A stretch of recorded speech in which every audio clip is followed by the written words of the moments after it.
ದಾವಣಗೆರೆ ದಕ್ಷಿಣದ ದಂಗಲ್ ಇಡೀ ರಾಜ್ಯದ ಗಮನ ಸೆಳೆದಿರುವಾಗ ಪಬ್ಲಿಕ್ ಇಂಪ್ಯಾಕ್ಟ್ ಕೂಡ ಪಬ್ಲಿಕ್ ಪಲ್ಸನ್ನು ತಿಳ್ಕೊಳ್ಳೋದಕ್ಕೆ ದಾವಣಗೆರೆಯಾದ್ಯಂತ ಕಳೆದ 15 ದಿನಗಳಿಂದ ಓಡಾಡ್ತಾ ಇದ್ದೀವಿ. ಇವತ್ತು ನಮ್ಮ ಜೊತೆಗೆ ಬಿಜೆಪಿಯ ಯುವ ಮುಖಂಡ, ದಾವಣಗೆರೆಯ ಯುವ ಮೋರ್ಚಾದ ಉಪಾಧ್ಯಕ್ಷರಾಗಿರುವಂಥ ಅತೀತ್ ಅಂಬರ್ಕರ್ ಇದ್ದಾರೆ. ಇವ್ರನ್ನ ಕೇಳಲೇಬೇಕು, ಯಾಕಂದರೆ ಈ ರಣಕಣ ಇದೆಯಲ್ಲ, ಇದು ನಿಜಕ್ಕೂ ಕಾಂಗ್ರೆಸ್ಗೊಂದು ಅನಿವಾರ್ಯತೆ, ಬಿಜೆಪಿಗೆ ಅವಕಾಶ.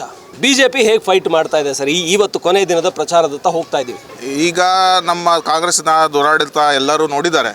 ಏನು ನಮ್ಮ ಈಗ ನೀವು ದಾರಿ ಮೂಲಕ ಬಂದ್ರಿ, ದಾರಿ ಮೂಲಕ ಬಂದಾಗ ಅವ್ರ ಸಾಮ್ರಾಜ್ಯ ಎಲ್ಲಿ ತನಕ ಇದೆ ಅಲ್ಲಿ ತನಕ ಮಾತ್ರ ಅಭಿವೃದ್ಧಿ ಇದೆ.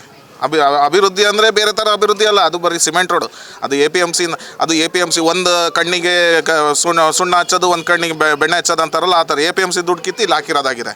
ಅದು ಬಿಟ್ಟರೆ ಬೇರೆ ಥರದ್ದು ಯಾವುದೂ ಅಭಿವೃದ್ಧಿ ಆಗಿಲ್ಲ. ಬಸಾಪುರ ತನಕ ಬಂದು ಯಾವ ಥರ ಇದೆ ನಿಮಗೆ ರೋಡಿನ ದುರಸ್ಥಿತಿ. ಈ ಥರದಲ್ಲಿ ನಾವು ಯಾವತ್ತೂ ಒಂದಿನ ಅವರು ಬಂದು ಹೋಗೋದಕ್ಕೆ ಈ ಪರಿಸ್ಥಿತಿ. ನಾವು ಇಲ್ಲಿ ಇರ್ತಕ್ಕಂಥ ಸ್ಥಳೀಯರು ದಿನ ಅಡ್ಡಾಡಬೇಕು, ದಿನ ಮಕ್ಕಳು ಇಲ್ಲಿಂದ ಸ್ಕೂಲಿಗೆ ಹೋಗಬೇಕು, ಸ್ಕೂಲಿಂದ ಬರಬೇಕು. ಯಾವ ಥರ ಈ ಪರಿಸ್ಥಿತಿನಲ್ಲಿ ಏನಾರ ಸ್ವಲ್ಪ ವ್ಯತ್ಯಾಸ ಆದರೆ ಯಾವ ಥರ ಮಾಡಬೇಕು, ನಮ್ಮ ಮಕ್ಕಳಿನ ಮುಂದಿನ ಭವಿಷ್ಯ ಏನು, ಇದೆಲ್ಲ ನೋಡಿ ನಾವು ಮುಂದೆ ಬರೋ ದಿನಗಳಲ್ಲಿ ಭಾರತೀಯ ಜನತಾ ಪಾರ್ಟಿಗೆ ಓಟ್ ಹಾಕಲೇಬೇಕು. ಶಾಮನೂರು ಅಂದ ತಕ್ಷಣ ಈಗ ಅಲ್ಲಿ ಕೆಲಸ ಮಾಡ್ಬೋದು. ನಾನು ಎಲ್ಲೋ ಒಂದು ಕಡೆ ಕೆಲಸ ಮಾಡ್ತೀನಿ ಅಂದ ತಕ್ಷಣ ಅವ್ರ ಹತ್ರನೇ ನಾನು ಅವರಿಗೆ ಓಟ್ ಹಾಕ್ಬೇಕಂತ ಇಲ್ಲ. ಇದು ಪ್ರಜಾಪ್ರಭುತ್ವ. ಇದು ನಮ್ಮ ಅಂಬೇಡ್ಕರ್ ಮಾಡಿದಂಥ ಕೆಲಸ ನಾವು ಇವತ್ತಿಗೂ ನಾವು ಧೈರ್ಯದಿಂದ ನಮ್ಮ ಸಮಾಜದಲ್ಲಿ ಅಡ್ಡಾಡ್ಬೋದು. ಯಾಕಂದರೆ ಎಲ್ಲ ಬಲಿಷ್ಠರಾದಂಥವ್ರು ಮಾತ್ರ ಅಡ್ಡಾಡ್ಬೇಕು ಅನ್ನೋದು ಪರಿಸ್ಥಿತಿ ಇಲ್ಲ. ನಮ್ಮ ಅಂಬೇಡ್ಕರ್ ಮಾಡಿದಂಥವ್ರು, ಅಂಬೇಡ್ಕರ್ ಅಂತ ಆಶೀರ್ವಾದ ನಮ್ಮ ಮೇಲಿದೆ. ಅವ್ರು ಮಾಡಿದಂಥ ಸಂವಿಧಾನ ನಮ್ಮ ಹತ್ರ ಇದೆ. ಆ ಸಂವಿಧಾನ ಹಿಡ್ಕೊಂಡು ನಾವು ಹೋಗ್ತೀವಿ. ಮುಂದೆ ಬರೋ ದಿನಗಳಲ್ಲಿ ಈಗ ಏನೇ ಆದರೂ ಎಜುಕೇಷನ್ ಅಂತೀರಿ, ಎಜುಕೇಷನ್ ಅಂದರೆ ಏನು? ಈಗ ನಮ್ಮ ಇರ್ತಕ್ಕಂಥ ಇಲ್ಲ ಅಕ್ಕ ತಂಗಿ ಅಣ್ಣ ತಮ್ಮಂದ್ರ ಮಕ್ಕಳು, ನಾನು ಸಹಿತ ದಾವಣಗೆರೆನಲ್ಲಿ ಓದಂಥ ಮನುಷ್ಯ. ಈ ಇದಾರಲ್ಲ ಕ್ಯಾಂಡಿಡೇಟು, ಅವ್ರು ದಾವಣಗೆರೆನಲ್ಲಿ ಓದಿದಾರಾ? ಯಾಕೆ ಓದಿಲ್ಲ? ಅವ್ರದ್ದೇ ಆದಂಥ ಎಜುಕೇಷನ್ ಹಬ್ಗಳು ಇದ್ವಲ್ಲ, ಯಾಕೆ ಓದಿಲ್ಲ?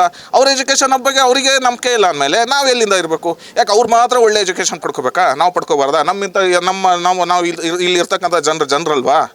ನಾವು ಏನಾದ್ರು ಬೇರೆ ಪ್ರಾಣಿ ಪಕ್ಷಿಗಳಿಗೆ ಅದಕ್ಕೆ ಹೋಲ್ಸೋಕ್ಕಾಗತ್ತಾ? ನಾವು ಇಲ್ಲ ಮನುಷ್ಯರು.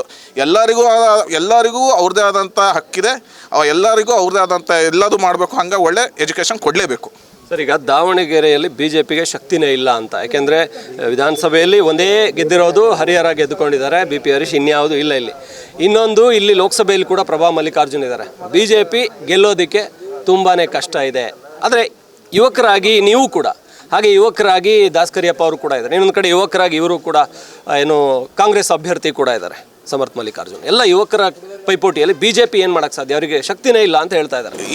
ಈ ಮಾತು ಈಗ ನೀವು ಮಾತಾಡಿಸಿದಾಗ ಯಾರಿಗೆ ಅಭ್ಯರ್ಥಿಗೆ ಮಾತಾಡಿಸ್ತಿರಲ್ಲ, ಅಭ್ಯರ್ಥಿ ಮಾತಾಡಿಸಿದಾಗ ಅವ್ರು ಮಾತಾಡೋ ರೀತಿ ನಿಮಗೆ ಅರ್ಥ ಆಗ್ತಿದೆನಾ? ಏನು ಮಾತಾಡ್ತಾರಂತ ಅವ್ರಿಗಾರ ಅರ್ಥ ಆಗುತ್ತಾ? ಆ ತೂಕ ಇದೆನಾ? ಹೋಗ್ಲಿ, ನಾವು ಅಭ್ಯರ್ಥಿ ಆಗಲಿ, ಅದು ಯಾರು ಈ ಪ್ರಜಾಪ್ರಭುತ್ವದಲ್ಲಿ ಯಾರು ಅಭ್ಯರ್ಥಿ ಆಗಲಿ, ಬೇರೆ ಮಾತು. ಅವ್ರದ್ದಾದಂಥ ತೂಕ, ಅವ್ರದ್ದಾದ ಮಾತುಕತೆ ಇದೆನಾ ನಿಮಗೆ ಅನ್ಸುತ್ತಾ? ಅಲ್ಲ, ಎಲ್ಲರ ಹೋದ್ರೆ, ಯಾವ್ದಾರು ಗ್ರಾಮಸ್ಥರು ಹೋದ್ರೆ ನಮಗೆ ಲಿಂಬೆಹಣ್ಣು ಕೊಟ್ಟು ಬರ್ಮಾಡ್ಕೊಳ್ಳೋದು ಅದು ಸ್ವಾಭಾವಿಕ. ಆ ಲಿಂಬೆಹಣ್ಣು ನಾನು ಮಾರಕ್ಕೆ ಹೋಗ್ತೀನಿ, ಅಂಗಡಿ ಇಡ್ತೀನಿ ಅಂದರೆ ಅದು ಯಾರು ನಗ ಅಂತ ಕೆಲಸ ಮಾಡ್ತಿದ್ದಾರೆ. ಏನಿದು? ಏನು ನಡೀತಾ ಇದೆ? 80% ಎಲ್ಲಿ ಅವ್ರ ಸಂಸ್ಥೆನಲ್ಲಿ ಕೆಲಸ ಮಾಡ್ತಕ್ಕಂಥವ್ರು ಅವ್ರಿಗೆ ಓಟ್ ಹಾಕಲ್ಲ ಅಂತ ಬಾಯ್ಬಿಟ್ಟು ನಮ್ಮ ಹತ್ರ ಹೇಳ್ತಿದ್ದಾರೆ. ಅವ್ರ ಹತ್ರ ಹೆದರ್ಕೊಂಡು ಮಾಡಿ ನಾವು ಅವ್ರ ಹತ್ರ ಕೆಲಸ ಮಾಡ್ತೀವಿ ಹೊರತು ನಮ್ಮ ಹೊಟ್ಟೆಪಾಡು. ಯಾಕಂದರೆ ಇಲ್ಲಿ ಬೇರೆ ಕೆಲಸ ಮಾಡೋಕ್ಕೆ ಕೆಲಸ ಇಲ್ಲ. ಯಾಕಂದರೆ ಯಾವುದೂ ಕಂಪ್ನಿಗಳು ಬರೋಕ್ಕೆ ಬಿಟ್ಟಿಲ್ಲ. ಮತ್ತು ಅದು ಕೊಟ್ಟಿಲ್ಲ. ಇಲ್ಲಿ ಯಾರು ಈಗ ಓದಿದ್ರೆ, ನಮ್ಮ ಅಣ್ಣ ತಮ್ಮ ಯಾರು ಅಕ್ಕ ತಂಗಿ ಯಾರು ಓದಿದ್ರೆ ಅವ್ರಿಗೆ ದೂರ ಮಾಡ್ತಕ್ಕಂಥ ಕೆಲಸ ಮಾಡಿದ್ದಾರೆ. ಯಾಕಂದರೆ ಯಾರು ಓದಿದ್ರೆ ಅವ್ರಿಗೆ ಬೆಂಗಳೂರಿಗೆ ಕಳಿಸ್ಬೇಕು. ಯಾಕಂದರೆ ಇಲ್ಲಿ ಮಾಡೋಕ್ಕೆ ಕೆಲಸ ಇಲ್ಲ. ನಾವು ಈಗ ತಂದೆ ತಾಯಿಗಿಂದ ಮಕ್ಕಳಿಗೆ ದೂರ ಮಾಡೋಂಥ ಕೆಲಸ ನಮ್ಮ ಸಂಸ್ಕೃತಿ ಅಲ್ಲ.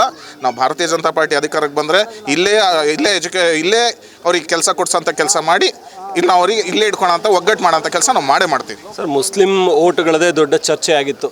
ಯಾಕೆಂದರೆ ಮುಸ್ಲಿಂ ಅಭ್ಯರ್ಥಿಗೆ ಟಿಕೆಟ್ ಕೊಡಬೇಕು ಅನ್ನೋದು, ಅದು ಸಿಗಲಿಲ್ಲ. ಮುಸ್ಲಿಂ ಸಮುದಾಯ ಎಷ್ಟು ಮಟ್ಟಿಗೆ ಬಿಜೆಪಿ ಜೊತೆ ನಿಲ್ಬೋದು ಅನ್ಸುತ್ತೆ ನಿಮಗೆ?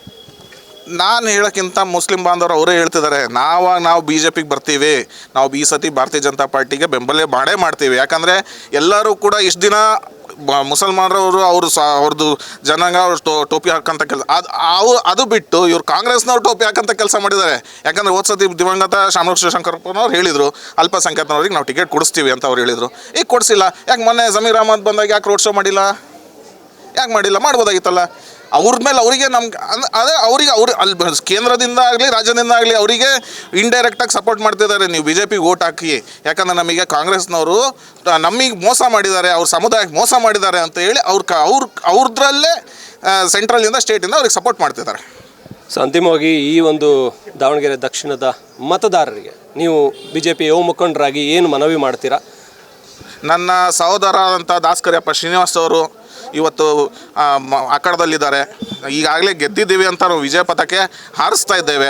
ಅದೇ ರೀತಿ ತಮ್ಮಲ್ಲಿ ಬೇಡ್ಕೊಳೋದೇನೆಂದರೆ ನಾಳೆ ಬರೋ 9ನೇ ತಾರೀಕು ಚುನಾವಣೆಯಲ್ಲಿ ಬೆಳಿಗ್ಗೆನೇ ಹೋಗಿ ನಮ್ಮ ದಾಸ್ಕರಿಯಪ್ಪ ಶ್ರೀನಿವಾಸ್ ಸಾಮಾನ್ಯ ಮನುಷ್ಯ, ನಿಮ್ಮಂಥವರಿಗೆ ಸಾಮಾನ್ಯ ಮನುಷ್ಯ, ಯಾಕಂದರೆ ಅವ್ರ ಮಕ್ಕಳು ಕೂಡ ದಾವಣಗೆರೆಯಲ್ಲಿ ಓದಂಥವ್ರು, ಅವರು ಕೂಡ ದಾವಣಗೆರೆ ಅಂತ ಓದಂಥವ್ರು, ಅವ್ರ ತಂದೆ ಹಮಾಲಿ ಮಾಡಿ ಈ ಪರಿಸ್ಥಿತಿ ಇದಕ್ಕೆ ಬಂದಂಥವ್ರು.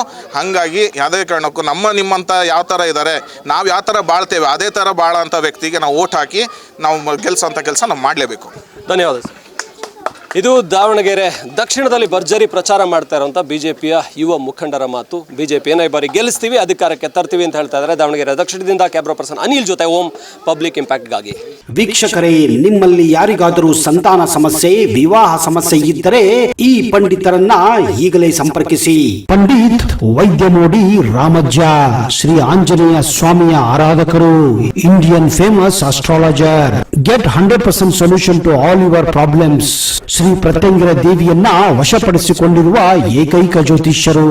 ಫೋನಿನ ಮೂಲಕ ನೇರ ಪರಿಹಾರದಲ್ಲಿ ಓಪನ್ ಚಾಲೆಂಜ್. ಆಂಜನೇಯ ಸ್ವಾಮಿಯ ಅನುಗ್ರಹದಿಂದ ವಿಶೇಷ ಪರಿಹಾರ ತಿಳಿಸುತ್ತಾರೆ.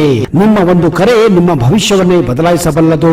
ಇವರ ದೂರವಾಣಿ ಸಂಖ್ಯೆ 9008220252. ಇಂತಹ ನೈಜ ಕುತೂಹಲ ಭರಿತ ಸುದ್ದಿಗಳು ನಿಮಗೆ ಸಿಗಬೇಕಂದ್ರೆ ರಾಜ್ಯದ ಪ್ರತಿಷ್ಠಿತ ಜನಪರ ಡಿಜಿಟಲ್ ಸುದ್ದಿ ಮಾಧ್ಯಮ ಪಬ್ಲಿಕ್ ಇಂಪ್ಯಾಕ್ಟ್ ಚಾನೆಲ್ ಅನ್ನು ಯೂಟ್ಯೂಬ್ನಲ್ಲಿ ಸಬ್ಸ್ಕ್ರೈಬ್ ಮಾಡ್ಕೊಳ್ಳಿ. ವಿಡಿಯೋ ಇಷ್ಟವಾದರೆ ಲೈಕ್ ಮಾಡಿ, ನಿಮ್ಮ ಇಷ್ಟದವರಿಗೆ ಶೇರ್ ಮಾಡಿ, ನಮ್ಮನ್ನು ಪ್ರೋತ್ಸಾಹಿಸಿ. ಹಾಗೆಯೇ ಫೇಸ್ಬುಕ್ನಲ್ಲಿ ಪಬ್ಲಿಕ್ ಇಂಪ್ಯಾಕ್ಟ್ ಫಾಲೋ ಮಾಡೋದನ್ನು, ಇನ್ಸ್ಟಾದಲ್ಲಿ ಜೊತೆಯಾಗೋದನ್ನು ಮಿಸ್ ಮಾಡಬೇಡಿ. ಜಾಹೀರಾತು ಹಾಗೂ ಬಿಸ್ನೆಸ್ ಪ್ರಮೋಷನ್ಗಾಗಿ ಸಂಪರ್ಕಿಸಿ 9606037450 ಅಥವಾ 9353224116. ಇದು ಪಬ್ಲಿಕ್ ಇಂಪ್ಯಾಕ್ಟ್, ಜನಶಕ್ತಿಯೇ ನಿರ್ಣಾಯಕ.